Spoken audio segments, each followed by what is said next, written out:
कर्ज के जाल में फंसने से बचने के 7 तरीके। कर्ज के जाल में फंसने से कैसे बच सकते हैं, आज हम इस वीडियो में इस बारे में बात करेंगे।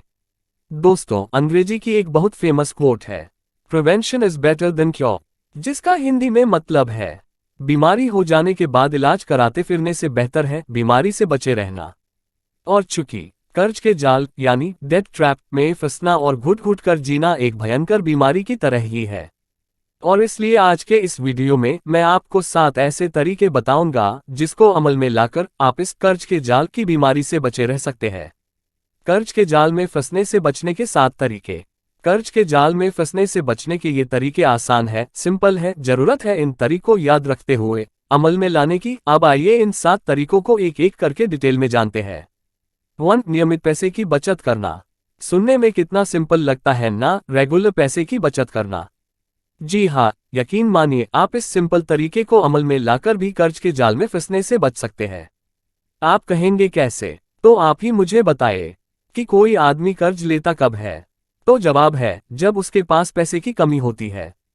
और फिर सवाल यह है कि उसके पास पैसे की कमी क्यों होती है? तो जवाब यही होगा कि वह आदमी रेगुलर पैसे की बचत नहीं करता है या बचत करने में लापरवाही करता है। और इस तरह रेगुलर बचत नहीं करने और बचत के महत्व को अनदेखा करने से आम आदमी के पास कभी 1 या 2 महीने की सैलरी के बराबर भी उसके बैंक अकाउंट में पैसे नहीं रहते हैं। और फिर जब आदमी का बैंक अकाउंट और जेब इस तरह खाली रहता है और उसके पास अपनी खुद की कोई सेविंग नहीं होती है, तो आदमी को ना चाहते हुए भी किसी भी तरह की कोई जरूरत पड़ने पर उसे उधार और कर्ज लेना ही पड़ता है। और फिर इस तरह कर्ज लेने की एक बार शुरुआत हो जाती है। और फिर अगर वह आदमी नहीं संभालता है और अपने बचत पे ध्यान नहीं देता है, तो धीरे धीरे उस आदमी का कर्ज के जाल में फंसना तय हो जाता है। तो इसलिए कर्ज के जाल में फंसने से बचने के लिए आपको रेगुलर पैसे की बचत जरूर करना चाहिए। कर्ज से बचे रहने का ये पहला और बहुत ही आसान तरीका है, आप इसके महत्व को अनदेखा न करें। साथ ही मैं आपको पैसे की बचत का बेस्ट तरीका बताना चाहूंगा। और पैसे की बचत का वह बेस्ट तरीका है इनकम में से सेविंग का हिस्सा कम से कम 10% बराबर खर्चा, यानी आपकी इनकम चाहे कितनी ही कम क्यों ना हो, आपको अपने आमदनी का पहला हिस्सा कम से कम 10% सेविंग के नाम पर सबसे पहले अलग रखना है। और बाकी बचे हुए पैसे से अपने खर्चे आपकी बजट के अनुसार करना है। 2. इमरजेंसी निधि बनाना। इमरजेंसी सिचुएशन जैसे नौकरी छूट जाना, हॉस्पिटल का खर्च, अचानक कार रिपेयरिंग या कहीं अचानक जाने की जरूरत पड़ना। अक्सर इस तरह के किसी इमरजेंसी सिचुएशन में ना चाहते हुए भी कर्ज लेने पड़ते हैं और बाद में उस कर्ज को चुकाने में हमारा बाकी बजट गड़बड़ हो जाता है। फिर एक कर्ज को भरने के लिए दूसरा और दूसरे को भरने के लिए तीसरा, और कुछ ऐसा ही सिलसिला बन जाता है कि आदमी ना चाहते हुए भी कर्ज के जाल में फंस जाता है। तो इसलिए कर्ज के जाल में फंसने से बचने के लिए आपको अपने पैसे की बचत से सबसे पहले इमरजेंसी फंड की व्यवस्था करनी चाहिए।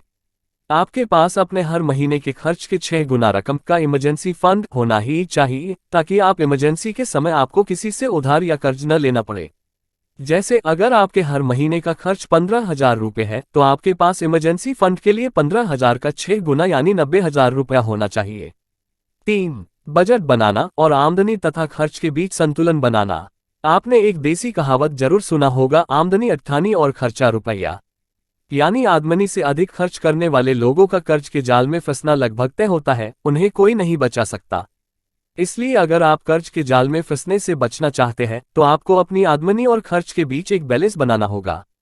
खर्चों को आमदनी से थोड़ा कम ही रखना होगा, ताकि आप थोड़ी अधिक पैसे की बचत भी कर सके। जैसे अगर आपकी सैलरी 10,000 है, तो आपका खर्च 9,000 रुपये ही होना चाहिए और 1,000 रुपये आपकी सेविंग होनी ही चाहिए। याद रखिए, अगर आप जॉब में हैं तो आपकी सैलरी बार बार नहीं बढ़ सकती, लेकिन अगर आपने अपने खर्चे पर कंट्रोल नहीं किया, तो आपकी सैलरी चाहे कितनी भी हो, वो खर्च करने के लिए हमेशा ही कम पड़ जाएगी। और इसलिए कर्ज के जाल में फंसने से बचने के लिए आपकी आमदनी और बचत के बीच एक बैलेंस जरूर होना चाहिए। और आमदनी और खर्च के बीच संतुलन बनाने का काम करता है बजट। और इसलिए आपको कर्ज से बचने के लिए बजट जरूर बनाना चाहिए और उसका पालन करना चाहिए। 4. Financial planning. अगर आपके पास कोई प्रॉपर फाइनेंशियल प्लान नहीं है, यानी अगर आप ठीक नहीं जानते हैं कि आपको फ्यूचर में कब कितने पैसे लगने वाले हैं और वो पैसे कहां से और कैसे आएंगे, तो आप कर्ज के जाल में बड़ी आसानी से फंस सकते हैं और इस तरह के बड़े कर्ज से बाहर निकलने में आपको कई साल लग सकते हैं। फाइनेंशियल प्लानिंग का मतलब है अपनी फ्यूचर की जरूरत की प्लानिंग, जैसे घर लेना, गाड़ी लेना, बच्चों की पढ़ाई, उनका खर्च, बच्चों की शादी, रिटायरमेंट, बीमारी का खर्च और इमरजेंसी का खर्च।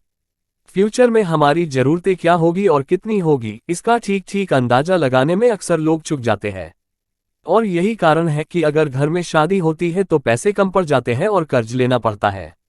इसके अलावा चाहे बच्चों की पढ़ाई, उनके दूसरे खर्च हो, बाइक खरीदना हो, लैपटॉप, कंप्यूटर, मोबाइल, या फिर आपको एक अच्छा घर लेना हो, कार लेनी हो, इस तरह के खर्च के लिए अक्सर हमें कर्ज लेना पड़ता है क्योंकि इन खर्चों के लिए ज्यादा पैसे की एक साथ जरूरत होती है। तो अगर आप कर्ज के जाल में फंसने से बचना चाहते हैं तो आपको अपने फ्यूचर में लगने वाले खर्चों की प्रॉपर फाइनेंशियल प्लानिंग बनानी होगी। ये फाइनेंशियल प्लान आपको बताएगा कि आपकी बड़ी बड़ी जरूरतों को पूरा करने के लिए पैसे कहां से और कैसे आएंगे। दोस्तों, फाइनेंशियल प्लानिंग के बारे में मैं आपको अपने आने वाले किसी और पोस्ट में डिटेल में बताऊंगा। फिलहाल यहाँ आपको इस बात को समझना जरूरी है कि कर्ज के जाल में फंसने से बचने के लिए आपके पास प्रॉपर फाइनेंशियल प्लान होना ही चाहिए। 5. फाइनेंशियल समझ का उपयोग। फाइनेंशियल समझ से मतलब है आप कर्ज लेते समय अपने दिमाग का इस्तेमाल करें और अपनी जरूरत और अपने इच्छा और फिजूल खर्ची के अंतर को समझें। और कर्ज लेते समय आपको कुछ इस तरह के प्रश्न भी पूछने चाहिए, जैसे अगर आप एक कार लेना चाहते हैं और उसके लिए आप बैंक से कर लोन लेना चाहते हैं, तो आपको ये सोचना और समझना होगा कि क्या आप जो कर्ज ले रहे हैं, क्या कार सच में आपकी जरूरत है या आपकी इच्छा। अगर कार आपकी जरूरत है तो कार का कौन सा मॉडल आपके बजट में फिट बैठता है, यानी आप कार का कौन सा मॉडल और उसका खर्च अफोर्ड कर सकते हैं। क्या कार का मेंटेनेंस खर्च, पेट्रोल खर्च आपके बजट के लिए ठीक है या फिजूल खर्ची। क्या आप जो कार ले रहे हैं, क्या वह कार अपने पड़ोसी और रिश्तेदारों को दिखाने के लिए ले रहे हैं। क्या आपके उस कार लोन लेने से आपको सच में फायदा होने वाला है, या कहीं ऐसा तो नहीं कि कर्ज लेने के बाद आपके ऊपर एक्स्ट्रा खर्च को बोझ आ जाएगा। अगर आप कर्ज लेते समय इस तरह से अपने फाइनेंशियल समझ का उपयोग करते हैं और सिर्फ उसी कर्ज को लेते हैं जो आपकी जरूरत को पूरा करती है और जो कर्ज आप अपने बजट से आसानी से चुका सके, तो ये आपके लिए बेहतर होगा और आप कर्ज के जाल में फंसने से बच सकते हैं। याद रखिए, अगर आपको कोई चीज खरीदने से पहले बार बार आपके मन में बजट खराब हो जाने का डर आ रहा है, तो वह खर्च और उसके लिए लिया जाने वाला कर्ज आपके लिए बोझ बन जाएगा। 6. कर्ज की रकम और कर्ज के ऊपर ब्याज का दर दोनों कम से कम होना चाहिए। कभी कभी ऐसा हो सकता है कि आप बिल्कुल सही काम के लिए कर्ज ले रहे हो और आपको कर्ज लेने से बहुत अधिक फायदा भी होने वाला है।